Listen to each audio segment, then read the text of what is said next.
So I've been listening to Ram Dass and kind of just meditating, reflecting, going on long walks.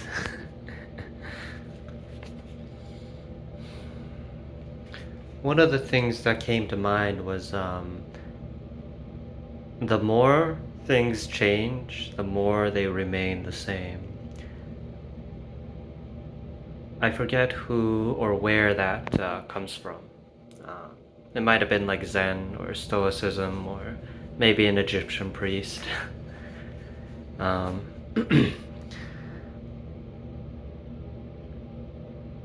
it seems like with, for example, with a lot of AI, news about AI coming out, and I've been doing a lot of experiments with AI too. And it seems like, it seems world changing.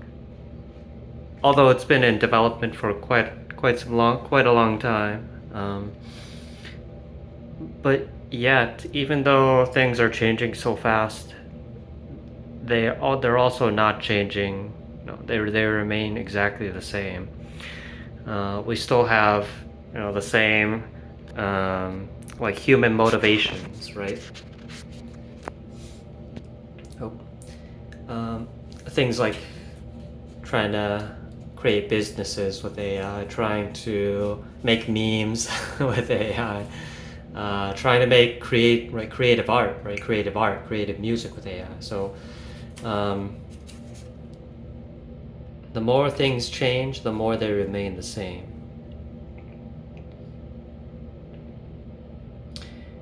Another thing I thought about was, I guess with us humans, we want to go towards God. We want to become enlightened, right? Awakened, uh, seeing, not just seeing, but experiencing the oneness of the universe, right?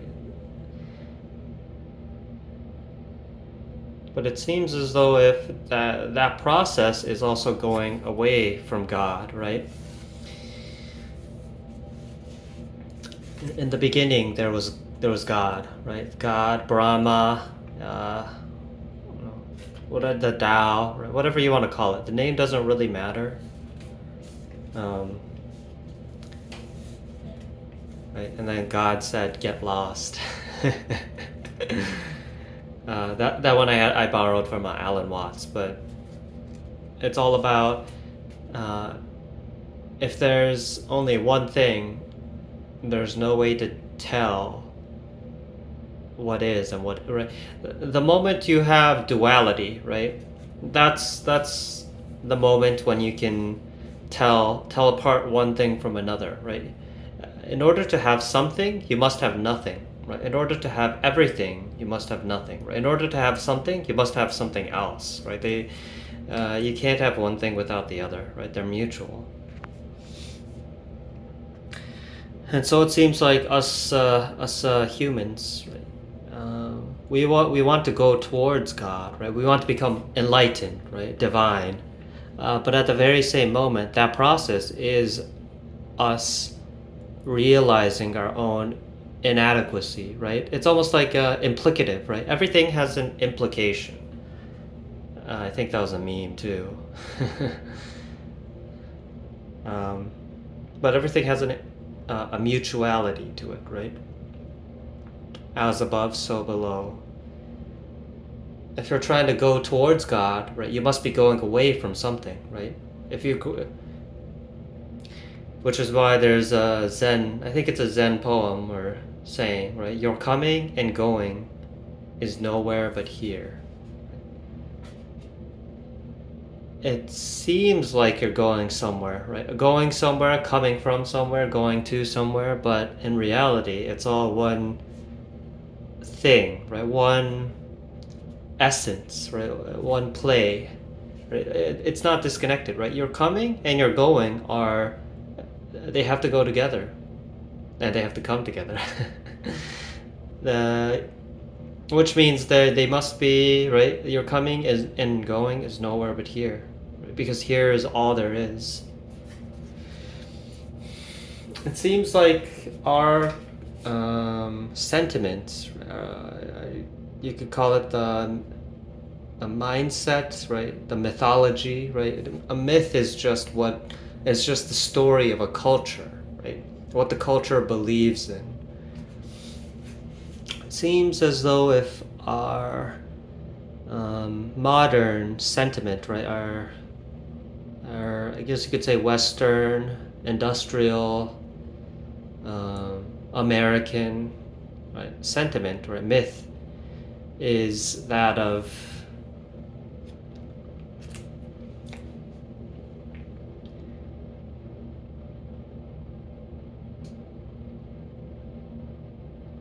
is there's a lot, but I think the biggest one that's kind of like the root source of all of them is really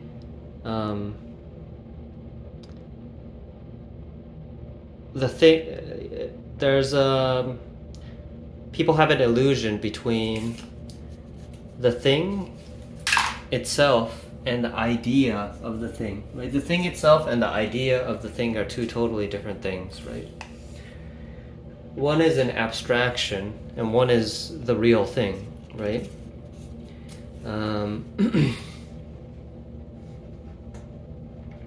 Like math, for example, right? Math is an abstraction, right? There's the number one, right? And then there's the thing itself, right? One sheep, right? One goat. But those are two totally different things, right? One is an abstraction, the other is the thing itself, right? Like a menu and the food. The menu is the abstraction, right? The symbol, the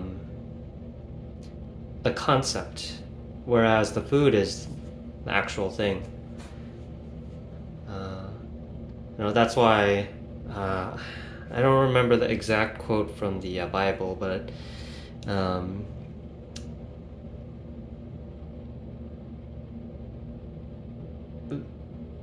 the way to heaven is not through signs and symbols, but through the Lord. I'm probably butchering that. Please correct me on that. But that's saying that, right? It's not through abstraction, right? You don't really go to heaven, right? Go to God, right? Get enlightened through abstraction, right? Through theory, right? It's not theoretical, right? It's here, right? It's here and now. So I think that's probably the root of all of our misalignment, right? Kind of like the Buddha, right? The root of all suffering is desire, but that really comes from desire comes from ignorance, right? Ignorance. It comes from mistaking the thing with the idea of the thing, right? You're mistaking the thing with the idea of the thing, kind of like Pavlov's dog, right? You're mistaking the bell for the food, right? You're creating an illusion, basically. It's like a magic trick, truly, right? But once you figure out the magic trick, you know how it works, right? It doesn't mean it's not it doesn't mean that the magic trick isn't entertaining. Of course it is, right? But you figured it out, right? You figured the secret out. But this is true with like life, right? You figured it out, right? You figured out the awakening means to figure out the essence of things, right? No illusions, right? You figured it out.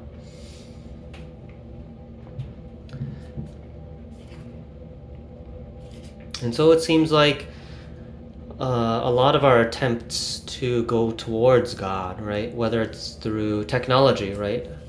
Whether it's through food, whether it's through drugs, right? Whether it's through having sex, right? Whatever the method is, most methods only give you the taste, right? Only give you that temporary high, right? But it doesn't give. You can go to heaven, right? But you can't stay there, right? You get kicked out. You can go to heaven, but you can't stay. Most methods then lead to kind of like that addiction, right? Because the heart, right, the human heart yearns to be one with the universe, right? To be one with God, right? God, universe, right? But you only get a taste, right? You only get like a sample of it, right? A Costco sample, right? But you want the whole thing. You want the whole package. You don't want a sample. So what do you do, right? This is where, instead of going to heaven, you become, not just become, but you are. You are heaven, right? You are heaven, right? You yourself, you. Right? There you can be heavenly, not temporarily, but your essence, right? You become heaven. So you don't have to go there.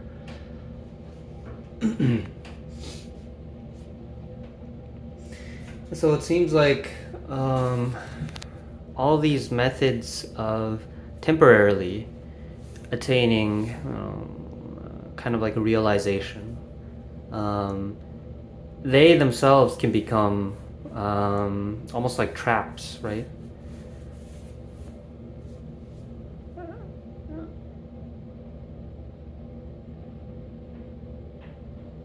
And then, so kind of like borrowing from Ram Dass, you want to get higher and higher, right? But to get higher, you must cut off the lower, right? But in order to have the high, you must have the low, right? Otherwise, there is no high, there is no low, right? There's no way to ascertain. There's no way to distinguish between them, right? If there's a high, there must be a low. If there's a left, there must be a right. But truly, that means they're mutual, right? Low and high are of the same experience, right? They're of the same experience. So, what I really wanted to say is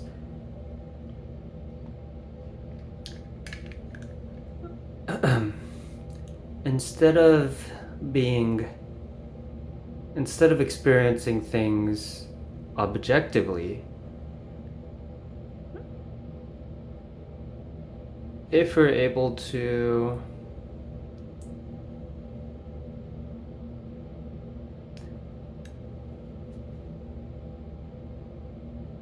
just like observe everything that's happening, right? No judgment. You don't place on judgment. You don't try to force ideas upon it. You don't even try to force non-forcing, right? You can't force yourself to not force things, right? You can't even do that. Then you begin to see the way of things, right? The law, as Plato would call it. You begin to see things not objectively, but subjectively, right? You don't. So it's just like what it's. Instead of becoming God, right? Instead of knowing things objectively, right? Instead of describing things, right, enlightenment objectively, like I'm doing right now with my words, right? You are enlightened, right? You have that experience subjectively, right? You truly experience it, right? And subjective experience is a completely different. It's a totally different world, right? It's a totally different feeling from objective, right? Objective experience is like you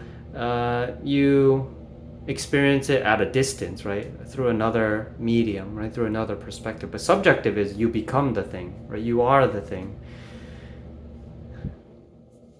And so I think that's probably the biggest sort of thing we get caught up in, right? We get so caught up in kind of like the social, not just social, the political, the astral, the psychological, um, web that we don't realize that this is it, right? And that isn't to even say that, or that's not to even say um,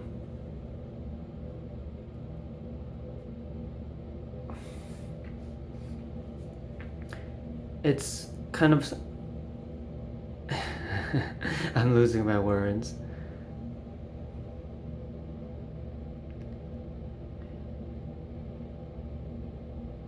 It's to see that the objective and the subjective are one and the same. To see things as they really are is to feel things as they really are, right? To be, right? To see things is to be, right? Just to, once you realize, well, that what you are experiencing at this very moment is the whole works, then there's no discrepancy, right? There's no separation, right? You have a feeling of separateness, right? You have your physical body, you have your psychological mind, you have your emotional states, right? But they don't feel separate from you, right? You don't feel separate from your own separateness, right? And that's when you begin to reconnect, right? That's when you begin to integrate, right? Integrate that into your own experience.